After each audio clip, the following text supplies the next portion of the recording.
മകം നക്ഷത്രത്തിൽ ജനിച്ചവർക്ക് ഈ ഫെബ്രുവരി മാസത്തിൽ കുടുംബത്തിൽ സമാധാനാന്തരീക്ഷം സംജാതമാകുവാനായിട്ട് വളരെ ക്ഷമയോടുകൂടിയതായിട്ടുള്ള സമീപനം നിർബന്ധമായിട്ടും വേണ്ടതാണ്.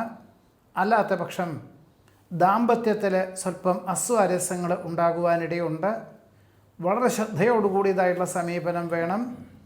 പ്രത്യേകിച്ച് വ്യാപാര വിപണന വിതരണ മേഖലകളോട് ബന്ധപ്പെട്ട് പ്രവർത്തിക്കുന്ന പലർക്കും കഴിഞ്ഞ 7-8 മാസമായിട്ട് തൊഴിൽ മേഖലകളിൽ വളരെ നിരന്തരമായിട്ട് നേട്ടങ്ങളും അനുഭവങ്ങളും പുരോഗതിയും ക്രമാനുഗതമായിട്ടുള്ള ഉണ്ടാകുന്നതിൻ്റെ വെളിച്ചത്തിൽ ഇനിയൊരു ധ്രുവീകരണം എന്ന നിലയിൽ അതിന് തക്കവണ്ണമുള്ള ജോലിക്കാരെ നിയമിച്ചും കൊണ്ട് വിപുലമാക്കുവാനുള്ള തീരുമാനം കൈക്കൊള്ളുവാനും അതിനുള്ള സാഹചര്യങ്ങളൊക്കെ വഴിയൊരുക്കുവാനും പ്രത്യേകിച്ചൊരു പുതിയ ഭരണ പരിഷ്കാരം ആവിഷ്കരിക്കുവാനും ഇടയുണ്ട്.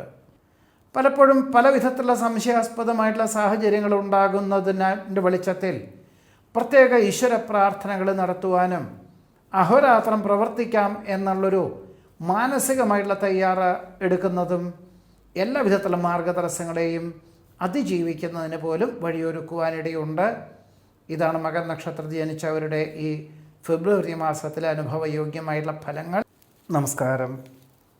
പൂരം നക്ഷത്രത്തിൽ ജനിച്ചവർക്ക് ഈ ഫെബ്രുവരി മാസത്തിൽ കഴിഞ്ഞ 6-7 വർഷമായിട്ടുള്ള പ്രവൃത്തി പരിചയം വിലയിരുത്തിയും ആ കാലയളവിൽ പഠിക്കാനുള്ള അവസരം വേണ്ട വിധത്തിൽ പഠിക്കുന്നതിൻ്റെ വെളിച്ചത്തിലും ഒരുപക്ഷെ അതിനോടൊപ്പം തന്നെ ഒരു വിദേശ ഭാഷ പഠിക്കുന്നതിൻ്റെ വെളിച്ചത്തിൽ വിദേശത്തുള്ള സ്ഥാപനത്തിൻ്റെ പ്രവൃത്തി മണ്ഡലങ്ങളെല്ലാം തന്നെ ഈ രാജ്യത്ത് ചെയ്തു തീർക്കുവാനുള്ള അവസരം ഉണ്ടാവും.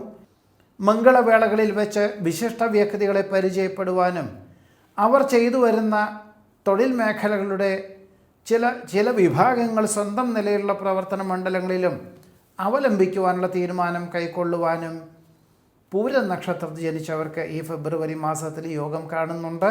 ഉത്തരം നക്ഷത്രത്തിൽ ജനിച്ചവർക്ക് ഈ ഫെബ്രുവരി മാസത്തിൽ മനസ്സിൽ ഉദ്ദേശിക്കുന്ന പല കാര്യങ്ങൾക്കും സ്വല്പം സമാധാനക്കേട് ഉണ്ടാകുമെങ്കിൽ പോലും ഏറ്റെടുത്ത കർമ്മമണ്ഡലങ്ങളാണ്, കൃത്യസമയത്ത് പൂർത്തീകരിക്കണം എന്ന ധാരണയോടുകൂടി തന്നെ മാർച്ച് മാസത്തിൽ പൂർത്തീകരിക്കേണ്ടതായിട്ടുള്ള പല പദ്ധതികളുമാണ്. എന്നാൽ ചില കാര്യങ്ങളിൽ സഹപ്രവർത്തകരുടെയും കീഴ് ജീവനക്കാരുടെയും അലംഭാവത്താൽ എല്ലാം കൃത്യസമയത്ത് പൂർത്തീകരിക്കാൻ സാധിക്കുകയില്ല എന്ന് രേഖാപരമായിട്ട് തന്നെ ഉടമസ്ഥരെ ധരിപ്പിക്കേണ്ടതായ സാഹചര്യങ്ങൾ വന്നു ചേരുവാനിടയുണ്ട്.